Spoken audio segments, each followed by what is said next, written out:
Ako sa aktuálne vyvíja trh rezidenčných a komerčných nehnuteľností? O tom dnes budeme hovoriť. Pozvanie do štúdia za spoločnosť JTRE prijali Ivan Bratko, riaditeľ predaja rezidenčných nehnuteľností. Dobrý deň. Dobrý deň, prajem. A pán Robert Tencer, riaditeľ oddelenia prenájmu komerčných nehnuteľností. Dobrý deň, vitajte. Dobrý deň, prajem. Pán Bratko, rok 2024 bol pre rezidenčné nehnuteľnosti, povedzme, náročný. Ale vy už v lani v máji ste spomínali akési oživenie, respektíve taký pozvolný rast, keď to tak môžem nazvať. Ktoré výzvy z toho minulého roka ešte pretrvávajú a ktoré možno prináša aj ten nový rok 2025? Keď takto sumarizujeme minulý rok, tak patrí sa ešte vrátiť trošku do histórie rokov 2020 a 2023, ktoré boli naozaj slabé roky, čo sa týka realitného trhu. My sme nejaké to oživenie cítili už koncom roku 2023 a v prvom kvartáli 2024. A hneď z úvodu roka to bol rok plný víziev. Jednak sme cítili oživenie a nejakú šancu priniesť nové projekty na trh. A teda dva minimálne aktuálne projekty boli aj v pipeline. V marci 2024 sme pustili nový projekt Downtown Yards, ktorý je náš vlajkový projekt toho času, a v tesnom závese v priebehu leta 2024 sme pustili menší projekt Guns House. A výzvy, čo sa týkali tohto roku, bolo splniť prísel na týchto dvoch projektoch, čo sa dneska môžem povedať podarilo. A okrem iného sa nám podarilo dopredať projekt Ovocné sady Trnávka a projekt Eurovia Taver. A ak by ste celkovo možno zatiaľ výhľadovo sa pozreli na ten rok 2025, čo vidíte momentálne možno ako najväčšiu výzvu? Najväčšia výzva bude spočívať v tom zachovať tempo predaja týchto projektov, ktoré som spomenul, najmä Downtown Yards a Guns House. Tento rok nás čaká, alebo teda výzva spočíva aj v dopredaní Eurovia Taver a posledných teda jednotiek, ktoré tam máme k dispozícii. To je, čo sa týka projektov, ktoré bežia, a máme v pipeline niekoľko rezidenčných projektov, ktoré čakajú na ten moment, kedy ich uvedieme na trh. A ak bude doba prijať, tak tento rok uvedieme ďalšie 2 až 3 nové rezidenčné projekty. My ešte sa k ním dostaneme. Pán Tencer, JTRE vedie na trhu v počte realizovaných a prenajatých kancelárskych projektov. Ako sa vy pozeráte na ten komerčný segment a možno jeho najväčšie výzvy? Ak by som ja mal zhodnotiť to zase z toho pohľadu komerčných nehnuteľností, čiže priestorov na prenajom, hlavne ofisových priestorov, ktoré realizujeme, tak by som rád spomenul, že posledný rok prišlo na trh výrazne menej nových projektov celkovo ako roky predtým. Keď to len porovnáme medziročne, že rok 2023 prišlo na trh približne 120 000 metrov štvorcových nových kancelárskych budov, kdežto v roku 2024 to bolo iba niečo okolo 7 000 metrov. Hej?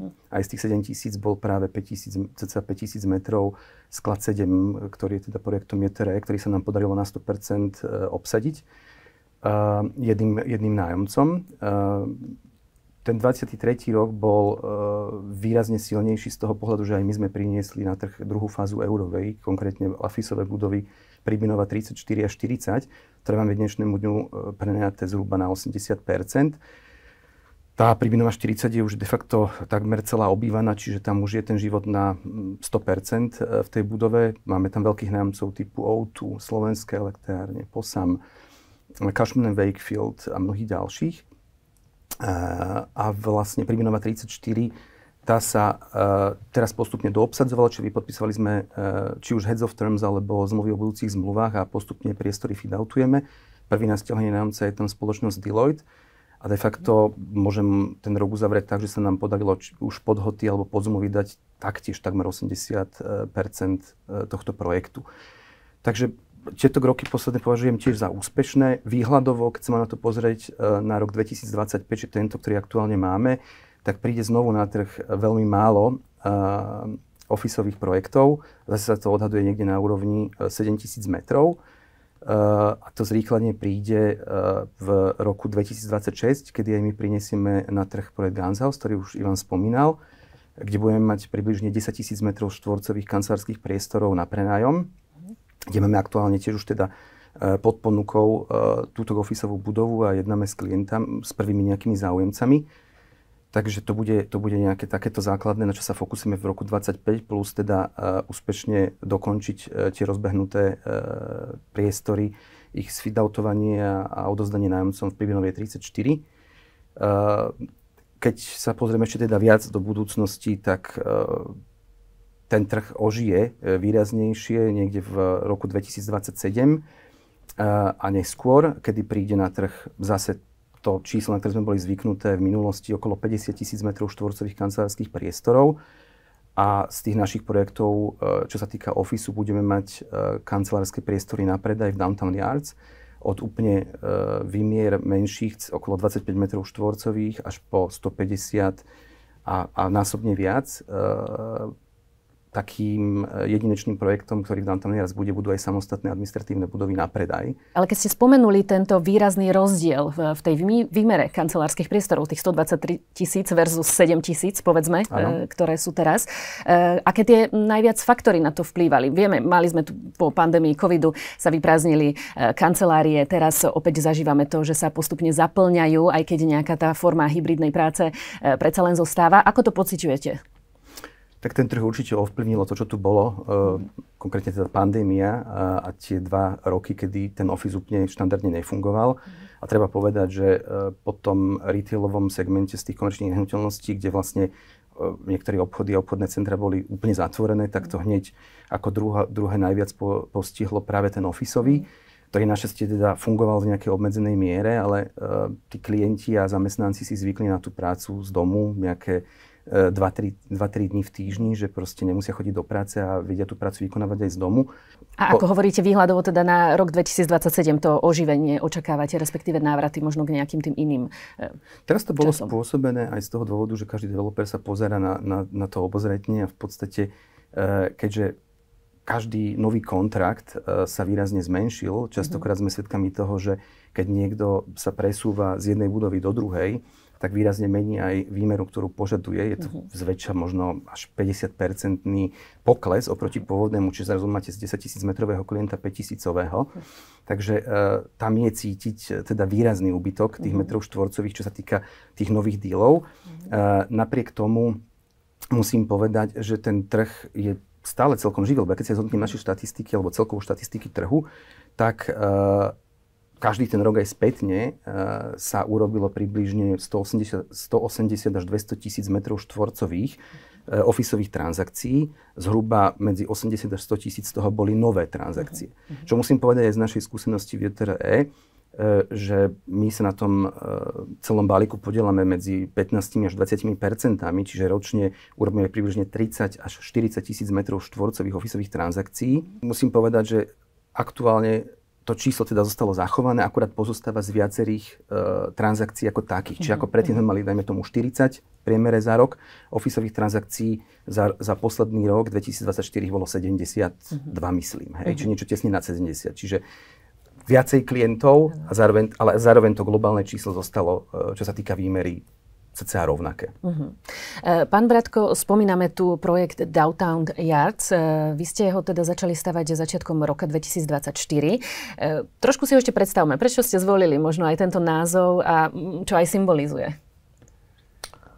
Musím povedať, že dali sme si veľkú námahu z hľadiska možno aj marketingu, brandingu a takej štilizácie toho projektu ako takého, kým sme ho uviedli na trh. Čiže je za tým hodne práce, aj keď ten možno názov je svojím spôsobom komplikovaný, ale je aj zároveň jednoduchý.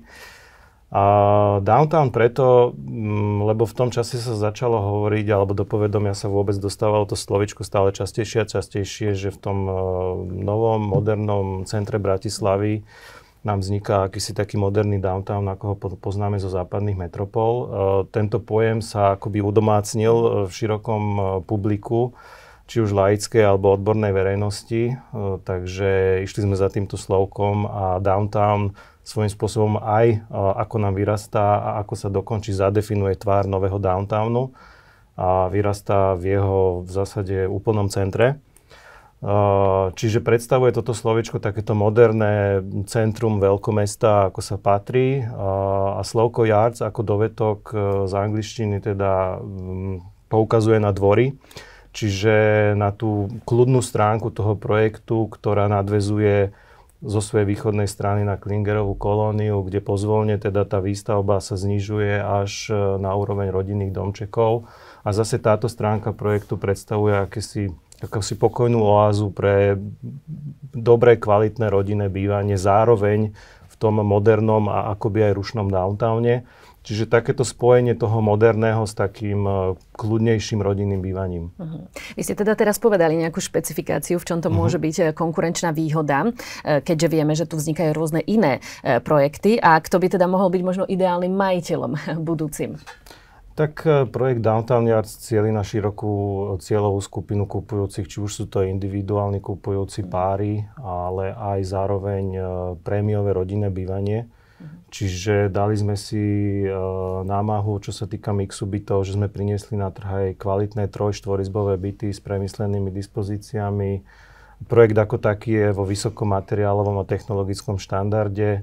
Prináša, treba povedať, okrem rezidenčnej funkcie aj ďalšie funkcie, ako sú kancelárie, ako sú obchody.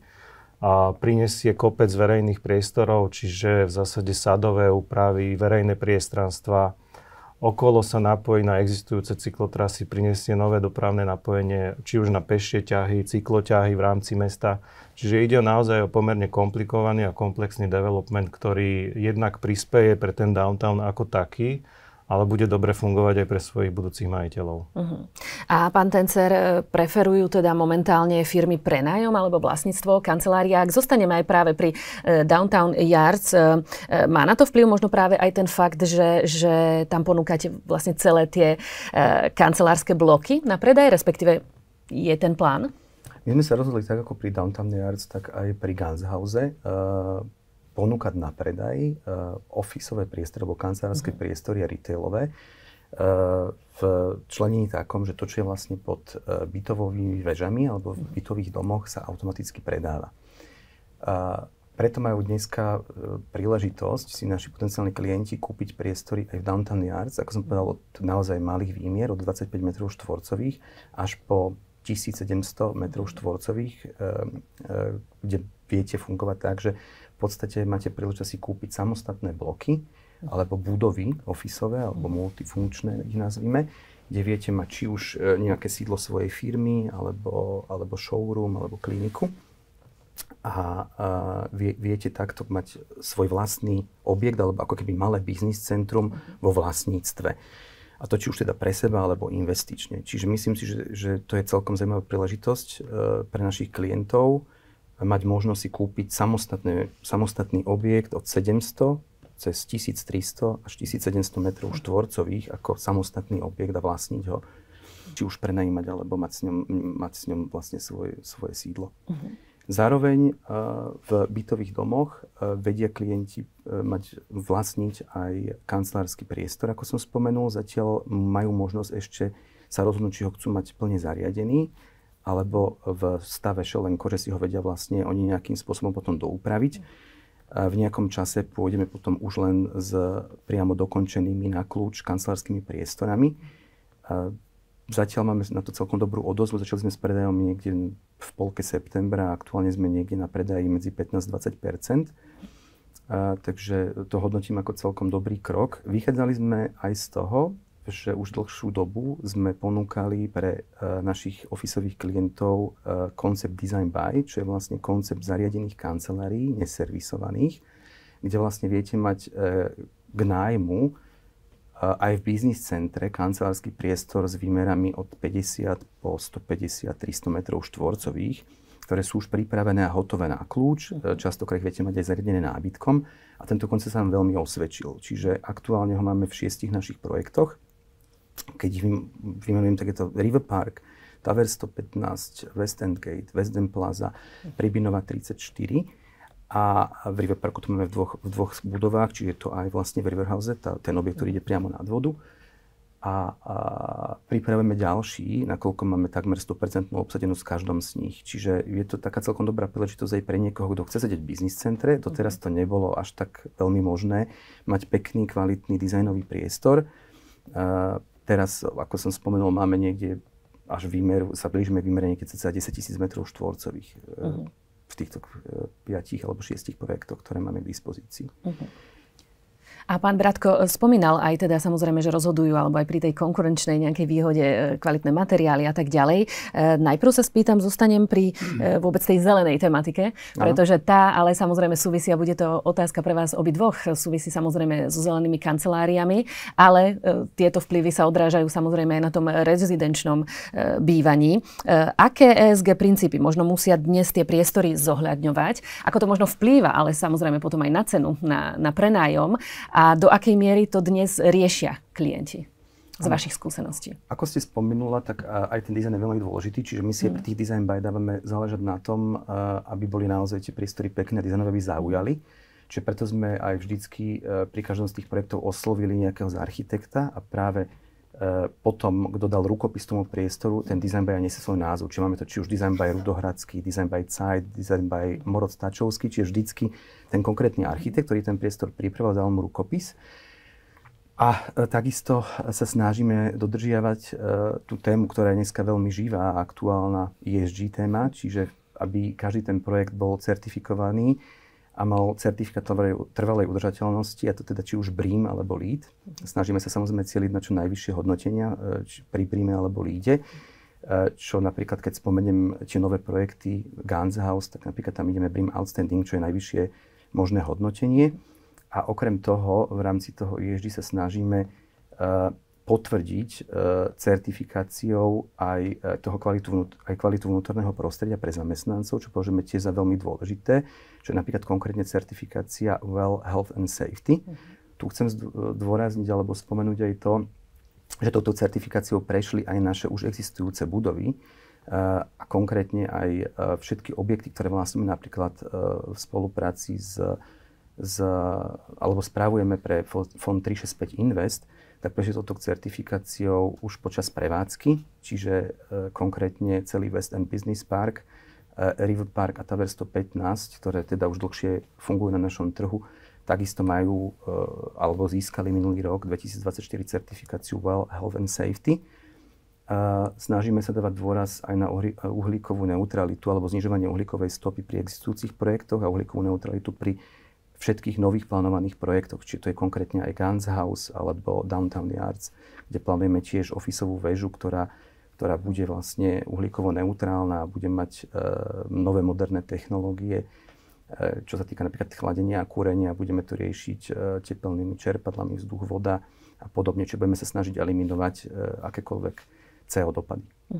A ako vôbec táto celá tematika ovplyvňuje ale aj to rezidenčné bývanie? Možno aj z pohľadu skutočne tých klientov, ako vplývajú na to aj tie rastúce nároky, samozrejme, ale potom rozhoduje u nich skutočne naozaj cena, alebo chcú mať, povedzme, viac zelené bývanie? Pri kúpe nehnuteľnosti je to hlavne lokalita a cena, ale teda klientov samozrejme zaujíma aj materiál alebo technologické prevedenie tej novostavby. S tou certifikáciou je to v rezidencii trošku jednoduchšie. Končí to tzv. Energetickým certifikátom, ktorý dneska je v zásade nevyhnutný mať A0, čo je najlepšie možné vlastne energetické riešenie budovy. A klientov zaujímajú témy ako napríklad kúrenie, tienenie, chladenie, výmena vzduchu. Prirodzene sa dopytujú na každú z týchto tém, aké riešenie je teda aplikované v tom ktorom projekte, aký bude ten energetický certifikát, ako bude energetická náročnosť výstavby a na konci dňa, aké budú potom prevádzkové náklady spojené s užívaním takého bytu alebo z titulu vlastníctva takého bytu. A tu niekde to potom aj končí. Čiže nejde sa zatiaľ do nejakej medzinárodnej certifikácie. Nie je to ani úplne prvá otázka klienta.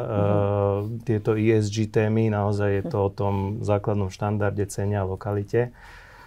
Ale myslím si, že ten vývoj k tomu príde, že začne to byť aj v tej rezidencii väčšia a väčšia téma. Pýtajú sa na nás na to banky, riešia to naše financujúce banky.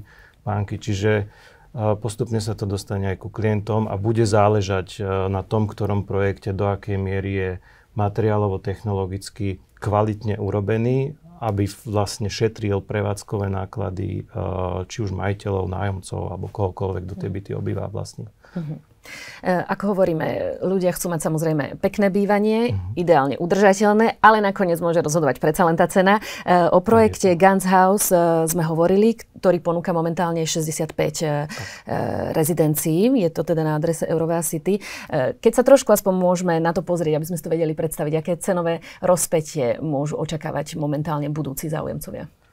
Tak ako ste povedali, Ganz Haus vyrastá v samotnom srdci zóny Eurovea City v rámci teda downtownu. V tesnom dotyku teda s projektom Eurovea Riverside alebo Eurovea Tower, v tesnom bezprostrednom susedstve s Slovenským národným divadlom, čiže vyplňa akoby posledný voľný priestor v rámci tej lokality Eurovea City. Prináša limitovanú kolekciu len 65 rezidencií, zadefinovali sme ho ako prémiové bývanie, cieľime na najprémiovejšiu klientelu, solventnú klientelu v rozpätí, keď teda chceme to povedať aj v číslach, niekde okolo 8 až 10 tisíc eur na meter štvorcový. V tejto cene je zohľadnená tá prémiovosť toho projektu, limitované množstvo toho produktu ako takého. A teda snažili sme sa ho nadizajnovať čo najlepšie, ako vieme. Aplikujeme v ňom, tak ako som rozprával, o technológiách, tie najkvalitnejšie, najmodernejšie riešenia, ktoré ako JTRS sme vôbec zatiaľ robili v našich rezidenčných projektoch. A teda v minulom roku sa nám ho podarilo tiež úspešne uviesť na trh a toho času máme splnený predpredaj pre externé financovanie, ktoré zabezpečí ďalšiu kontinuitu výstavby a koncom budúceho roka budeme, verím, kolaudovať a budeme mať 65 spokojných majiteľov.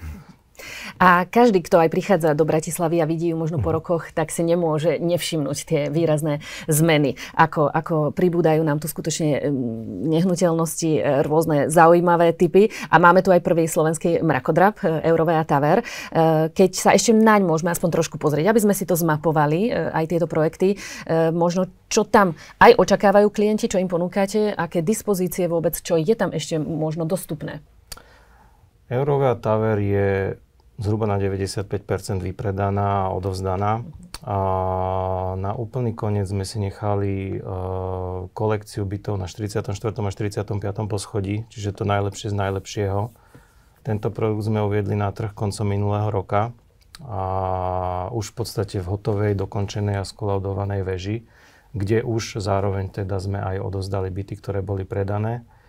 A cielili sme tu takisto na široké spektrum klientov. Priniesli sme mix 2, 3, 4 až 5 izbových bytov od dobrého investičného bývania až po bývanie pre tú najluxusnejšiu klientelu, by som povedal.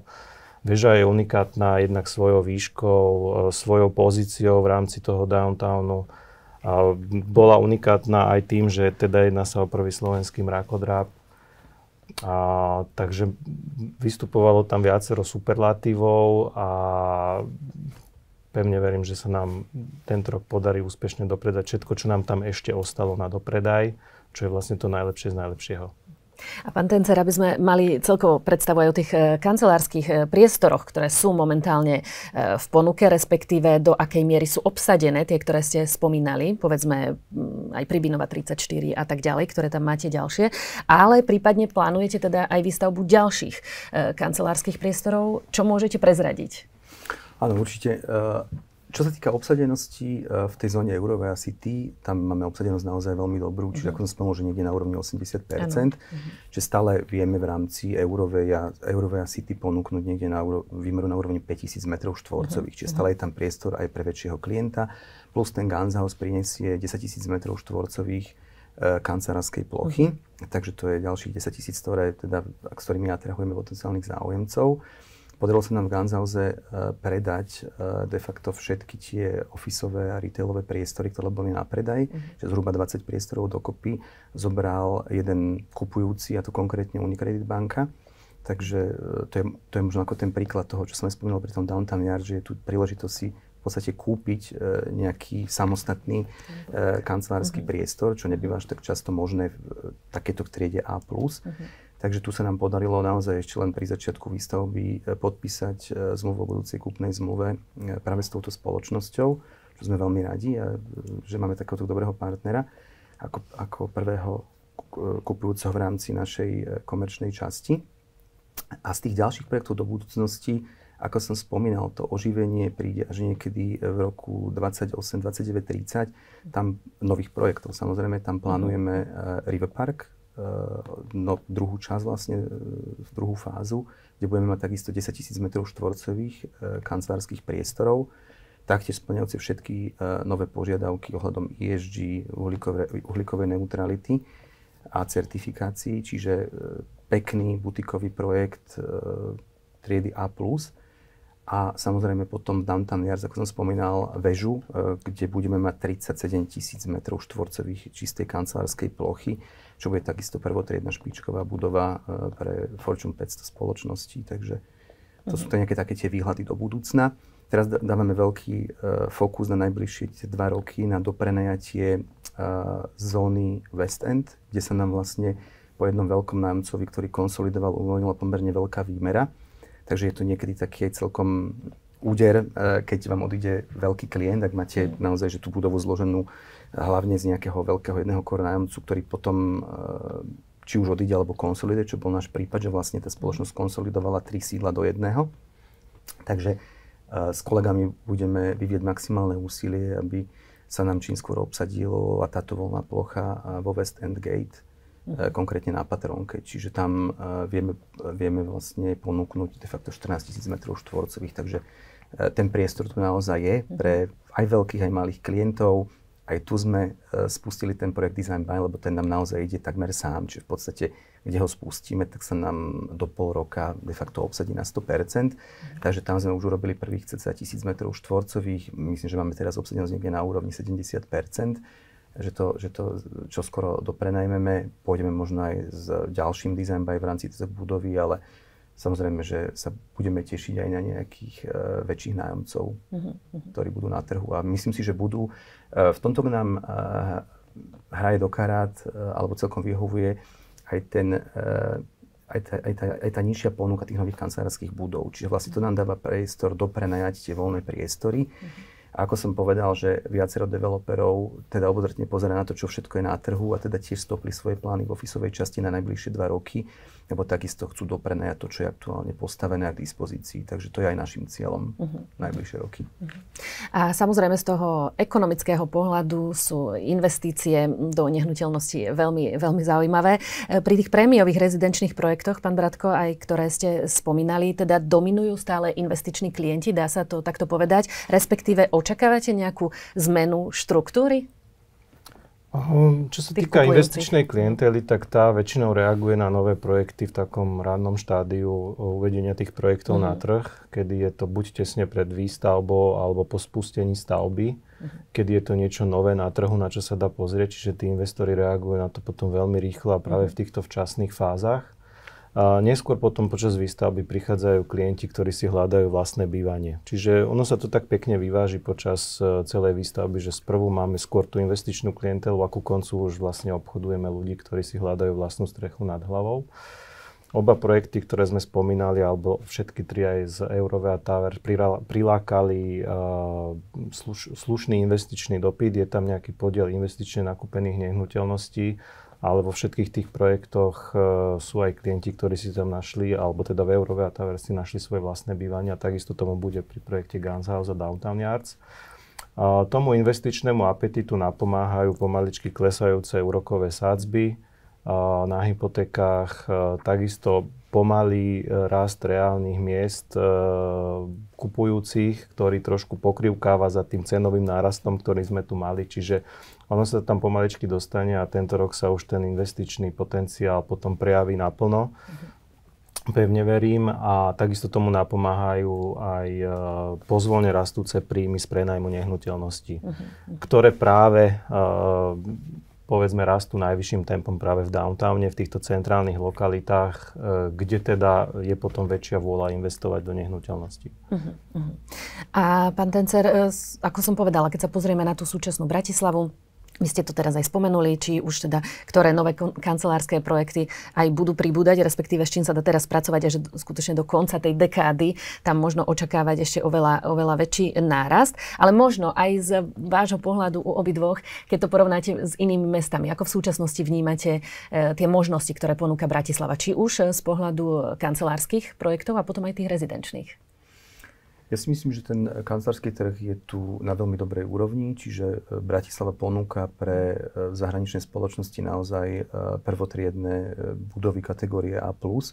Si dovolím tvrdiť, že niekedy, keď aj ideme pozrieť do materskej spoločnosti, tak tu naozaj ponúkame lepší produkt, ako sedí centrála niekde vonku. Stalo sa nám to niekoľkokrát, že sme proste jednali s niekým a sme sa išli ako proste pozrieť k ním do centrály a teda myslím si, že naozaj, že ten kancelársky trh v Bratislave nejak nezaostáva, čo sa týka kvality a ani ničoho, hej. Čiže v podstate ja to hodnotím veľmi pozitívne. A čo možno z pohľadu aj toho rezidenčného, pretože skutočne ja sa s tým stretávam aj teda ak niekto hodnotí Bratislavu a povedzme aj teraz v porovnaní s V4, že skutočne tu teraz cítiť ten veľký boom v tom najlepšom slova zmysle a že tu vyrastajú budovy, ktoré povedzme v okolitých krajinách vôbec nie je vidieť. Áno, ako napríklad prvý slovenský mrakodrap, ktorý je najvyššou rezidenčnou budovou v rámci tej V4, ako ste hovorili. Áno, tiež sme hovorili, že ten downtown prešiel obrovskou premenou počas 10-15 rokov, čiže dá sa povedať, že tu vznikli špičkové developmenty a vytvorilo sa nové moderné centrum Bratislavy. Musím povedať, že tá náročnosť výstavby čo do nejakých noriem, legislatívy a týchto záležitostí, tak tá Bratislava je naozaj na vysokej úrovni. Ten klient tuzemský alebo zahraničný klient investujúci v Bratislave nachádza naozaj špičkové prevedenie novostavieb čo do materiálov a technológií, s ktorými sa možno aj na tom západe nestretnete. Sami sme aktívni v Londýne, v Berlíne a vieme porovnať, ako funguje legislatíva, ako fungujú normy, a ako funguje tá energetická certifikácia, ktoré sme spomínali. Čiže tuto vieme ako keby hodnoverne povedať, že v tej Bratislave staviame naozaj kvalitné novostavby na úrovni, za ktoré by sme sa nemuseli hanbiť kdekoľvek v západnej Európe. Ale teda cítiť aj možno skutočne, že sa to darí aj v rámci nejakého celého mesta, aby nadväzovali, aby celé tie plochy dávali nejako väčší zmysel. Cítite, že sa to možno v tomto aspoň nejako zlepšuje? Naozaj teraz, čo sa týka nielen celej občianskej vybavenosti, ale aby skutočne bolo to mesto prívetivejšie ako také, aby sa tam potom lepšie bývalo. Ja si myslím, že tak ako sa aj my snažíme robiť zmiešané štvrte, že to je veľmi dôležité, či to je našim hlavným cieľom proste, aby tá časť, kde sme aktívni, bola živá a fungovala počas celého dňa, aby to nebolo proste, že máme ofisové územie, kde je proste kde sú len kancelárske budovy a proste večer tam ten život zomrie. Čiže to je nejaké také naše krédo, že v podstate snažíme sa robiť zmiešané štvrte, aby tam ten život bol proste stále. A myslím, že sa nám to darí. Hej. Čiže v podstate aj keď sme mali nejakú ofisovú zónu, čo bola teda hlavne ten West End, tak aj tam uvažujeme nad rezidenčným projektom, či je tam niečo také pláne a aktuálne sa tým zaoberáme, čiže snažíme sa to robiť tak, aby to fungovalo počas celého dňa. A my sme spomínali, že skutočne tie uplynulé roky nám priniesli veľa nepredvídateľných výziev, keď to tak poviem, ale trh sa vždy nakoniec nejako prispôsobí.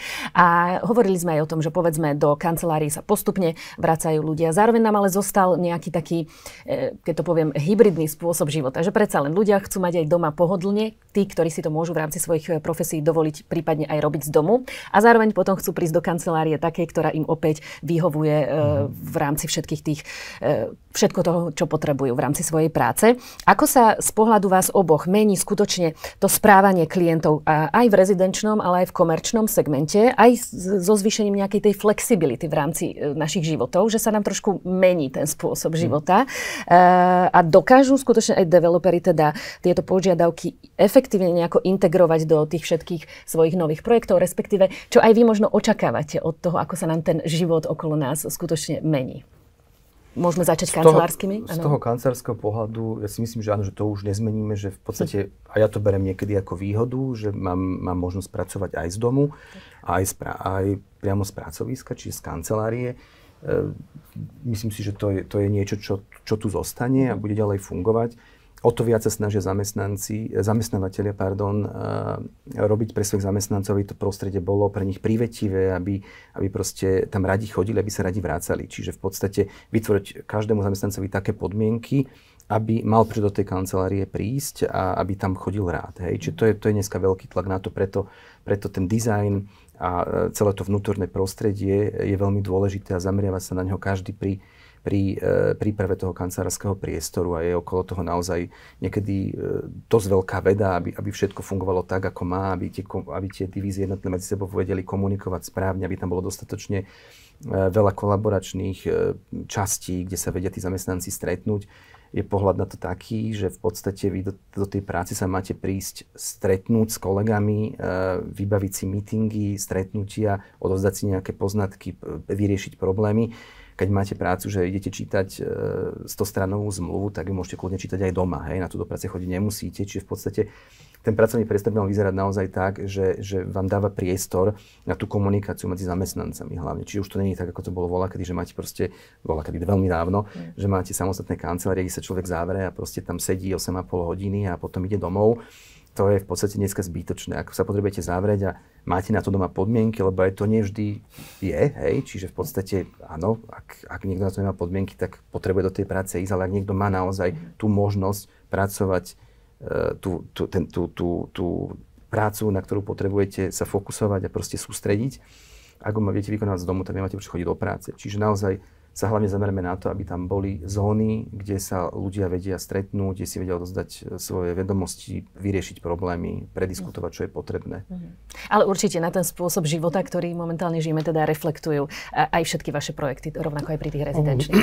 Je tomu tak aj pri kúpe bytu, že tí kupujúci hľadajú v tých našich dispozíciách alebo v pôdorysoch tých bytoch nejaké miesto na ten pracovný kľud, alebo tak povediac home office. Čo tak nebolo v histórii, že ľudia hľadali vyslovene spanie a fungovanie v rámci pracovného dňa. Tá dennú nočnú časť, dneska sa tam už hľada nejaký priestor, že kde sa dá aj pracovať, kde sa dá pracovať v kľude.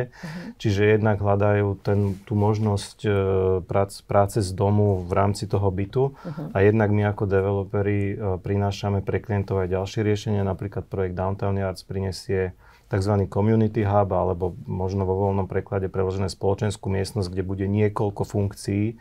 A či už to bude trávenie voľného času, cvičenie, ale práve aj možnosť pracovať v rámci objektu, v ktorom bývam, ale nie vyslovene v mojom byte. Čiže priestor, ktorý bude nadizajnovaný pre obyvateľov projektu Downtown Yards, kde vlastne len zbehnete výťahom, posadíte sa k riadnemu pracovnému stolu a vytvoríme pre vás vlastne pracovné prostredie, kde budete mať možnosť práce z domu, ale nie z vlastného bytu. Čiže ako keby takú externú kanceláriu, kde môžete teda v pokoji pracovať teda v rámci home officeu. Preto aj pre nás pri office-och je vlastne veľmi dôležité, aby v tej lokalite boli všetky služby. Hej? Čiže v podstate vy v rámci toho, že ste v tej práci, tak si máte vedieť ráno zacvičiť, jesť na dobrý obed, kávu, potom prípadne divadlo, kino a tak ďalej. Čiže preto je, ako Ivan aj povedal, veľmi dôležitá je tá lokalita a jej vybavenosť. A preto sa snažíme mať v tej lokalite všetky služby, ktoré tí zamestnanci potrebujú a zároveň aj rezidenti. Takže to je naozaj že alfa omega toho celého, aby ste tam našli všetko, čo potrebujete. Čiže skutočne, aby to bolo všetko viac v súlade, viac v harmonii celkovej. Páni, my sa stretávame na začiatku roka 2025. Keď by sme sa stretli na jeho konci, na konci roka 2025, kde by ste radi videli ten rezidenčný aj komerčný trh s nehnuteľnosťami, pán Bratko? Keby sme sa stretli na konci roka 2025, tak si poviem o tom, že sme úspešne spustili 2 alebo 3 nové projekty.